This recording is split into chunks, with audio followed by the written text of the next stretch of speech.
سورۃ الفلق اور سورۃ الناس دونوں صورتیں معوذتین کہلاتی ہیں۔ معوذتین کا مطلب وہ صورتیں جنہیں پڑھ کر اللہ تعالیٰ کی پناہ لی جاتی ہے، اللہ تعالیٰ کی حفاظت حاصل کی جاتی ہے۔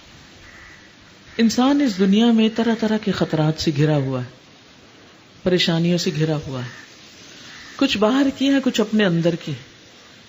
کہیں ہمیں وسوسے آتے ہیں، کہیں شیطان ہمارے پیچھے ہے، کہیں نفس کا شر ہے، اور کہیں باہر کی دنیا کے شر ہیں۔ ان سب سے بچنے کے لیے وہ شر جو ہمیں معلوم ہے اور وہ جو ہمیں معلوم بھی نہیں، کوئی اور ہمیں کافی نہیں ہو سکتا سوائے اللہ رب العزت کے۔ اس لیے ہمیں اسی کی پناہ لینی چاہیے، کیونکہ ان جیسی صورتیں پچھلی کسی کتاب میں نازل نہیں ہوئی۔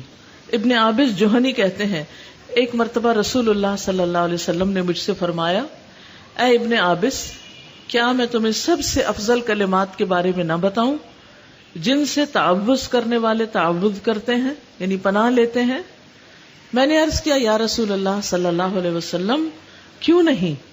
تو آپ نے فرمایا، یہ دو صورتیں، قل اعوذ برب الفلق، قل اعوذ برب الناس، بہترین کلمات ہیں حفاظت حاصل کرنے کے لیے، پناہ لینے کے لیے۔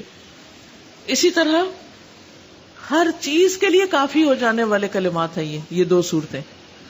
معاذ بن عبداللہ بن خبیب اپنے والد سے روایت کرتے ہیں، وہ کہتے ہیں کہ ہم ایک بارش والی سخت اندھیری رات میں گھر سے نکلے، ہم رسول اللہ صلی اللہ علیہ وسلم کو ڈھونڈ رہے تھے تاکہ وہ ہمیں نماز پڑھائیں۔ چنانچہ ہم نے ان کو پا لیا، ڈھونڈ لیا۔ تو آپ نے پوچھا، کیا تم لوگوں نے نماز پڑھ لی؟ تو میں کچھ نہ بولا۔ معاذ بن عبداللہ کہتے ہیں، میں کچھ نہ بولا۔ آپ نے فرمایا، کہو، تو بھی میں کچھ نہ بولا۔ آپ نے پھر فرمایا، کہو، تو بھی میں کچھ نہ بولا۔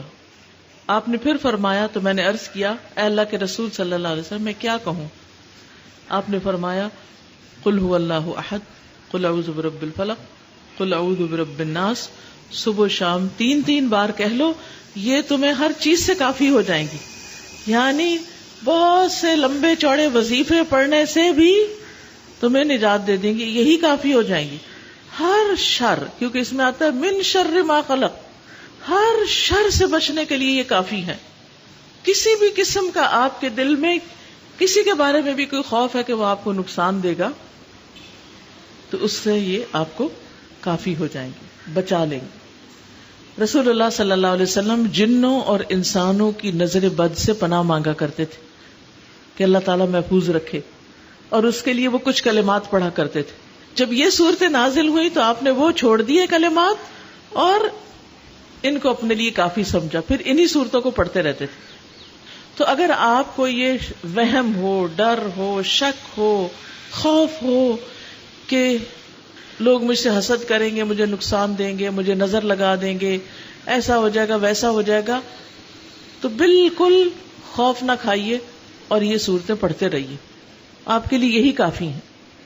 اسی طرح بعض فزیکل النیسز میں بھی کام آتی ہے۔ نبی صلی اللہ علیہ وسلم کو ایک مرتبہ بچھو نے ڈس لیا، تو آپ نے نمک میں پانی ڈال کر، یعنی پانی اور نمک ملا کر بچھو والی جگہ پر لگانا شروع کیا، علاج بھی کر رہے تھے اور ساتھ ساتھ یہ صورتیں بھی پڑھ رہے تھے، اور آپ بالکل ٹھیک ہو گئے، ساری درد بھی جاتی رہی اور زہر بھی جاتا رہا، آپ بالکل ویسے ہی ہو گئے جیسے پہلے تھے۔ اسی طرح اگر کسی کو جادو کی شکایت ہے، جن پڑھنے کی شکایت ہے، اس کے لیے بھی یہ صورتیں کافی ہیں۔ ان کو کثرت کے ساتھ پڑھے اور ان کے پڑھنے میں ناغہ نہ کرے، کیونکہ جب آپ چھوڑ دیتے ہیں نا تو آپ دوسرے کے لیے دروازہ کھول دیتے ہیں، کیونکہ یہ صورتیں کیا ہے؟ پروٹیکشن ہے۔ اس میں انسان اللہ تعالیٰ سے مدد مانگتا ہے کہ اللہ مجھے پروٹیکٹ کرے، تو جب آپ نے مدد ہی نہیں مانگی تو پروٹیکشن کہاں سے آئے گی؟ تو ہر روز ان کو پڑھنے کی ضرورت ہے، دن کے چڑھے 3 دفعہ، دن کے ختم ہونے پہ اور رات کے آنے پہ 3 دفعہ، رات ختم ہوئی صبح ہوئی پھر 3 دفعہ، بس یہ سائیکل چلتا رہے، اور رات کو سوتے ہوئے بھی 3 بار۔ تو اگر آپ یہ سمجھتے ہیں کہ کوئی چیز آپ کو نقصان دینے پہ تلی ہوئی ہے، کوئی آپ کی دشمنی پہ تل گیا ہے، کوئی آپ کو دھمکیاں دے رہا ہے، کوئی آپ کو ڈرا رہا ہے، رسول اللہ صلی اللہ علیہ وسلم نے فرمایا، اے عقبہ بن عامر، میں تمہیں ایسی صورتیں نہ سکھاؤں جو نہ تورات میں نازل ہوئی، نہ زبور میں، نہ انجیل میں، نہ فرقان میں. تم پر ایک رات بھی ایسی نہ آئے، تم پر ایک رات بھی ایسی نہ آئے کہ تم ان کو نہ پڑھو. اور وہ ہے قل هو اللہ احد، قل اعوذ برب الفلق، قل اعوذ برب الناس. تو آج کے بعد آپ نے کیا کرنا ہے؟ ہر رات ان صورتوں کو پڑھ کے اپنے اوپر دم کرنا ہے. اگر آپ بیمار ہیں تو انشاءاللہ شفا ہوگی، اور اگر آپ صحت مند ہیں تو آپ کی حفاظت ہوگی. بہت سی جان لیوا بیماریوں سے انشاءاللہ بچیں گے.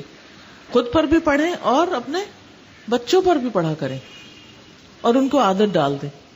چھوٹے چھوٹے بچوں کو یہ صورتیں زبانی سکھا دیں، اور جب رات سونے لگے تو انہیں کہیں چلے ہم سب مل کے پڑھتے ہیں. انہیں پڑھوائیں، آیت الکرسی بھی پڑھوائیں، سوتے وقت کی دعا بھی یاد کرائیں.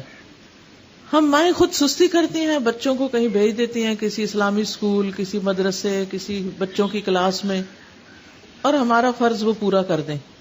ہمارے بچوں کو وہ صورتیں سکھا دیں جو آپ انہیں سکھا سکتے ہیں، اور صرف سکھا ہی نہیں سکتے بلکہ عادت ڈال سکتے ہیں کہ وہ عملی زندگی میں ان سے استفادہ کریں. وہ کوئی اور تو نہیں کر سکتا. دوسرے لفظ تو یاد کرا دیں گے، وہ انہیں یہ کون بتائے گا کہ رات کو پڑھنا ہے. اور پھر اگر یہ بھی بتا دیں کہ رات کو آج جا کے پڑھنا، جیسے میں آپ کو بتا رہی ہوں، تو میں آپ کے گھر آ کے دیکھ تو نہیں سکتی کہ آپ نے پڑھی کہ نہیں. یہ کون دیکھ سکتا ہے آپ کے لیے؟ آپ کے پیرنٹس آپ کو دیکھ کے آپ کو یاد کرائیں گے کہ یہ پڑھ کے سونا. تو جو تربیت ماں کرتی ہے، جو تربیت گھر سے ہوتی ہے، اس کا کوئی مثل نہیں. وہ باہر سے کوئی بھی شخص نہیں کر سکتا آپ کی. اور آپ سب تو مائیں ہیں، ہر ماں کی گود ایک مدرسہ ہوتی. اور اگر آپ کے عمل میں یہ نہیں ہے، عمل یعنی آپ یہ صورتیں خود نہیں پڑھتے، تو آپ اپنے بچوں کو کبھی بھی نہیں پڑھوا سکتے، کیونکہ بے عمل انسان کی زبان میں کوئی تاثیر نہیں ہوتی. تو بہت ضروری ہے کہ ان کی فضیلت کو سمجھیں اور پھر ان سے خود بھی فائدہ اٹھائیں اور دوسروں کو بھی فائدہ پہنچائیں. بسم اللہ الرحمن الرحیم. قل هو اللہ احد اللہ الصمد لم یلد ولم یولد ولم یکن له کفوا احد. بسم اللہ الرحمن الرحیم. قل اعوذ برب الفلق من شر ما خلق ومن شر غاسق اذا وقب ومن شر النفاثات في العقد ومن شر حاسد اذا حسد. بسم اللہ الرحمن الرحیم.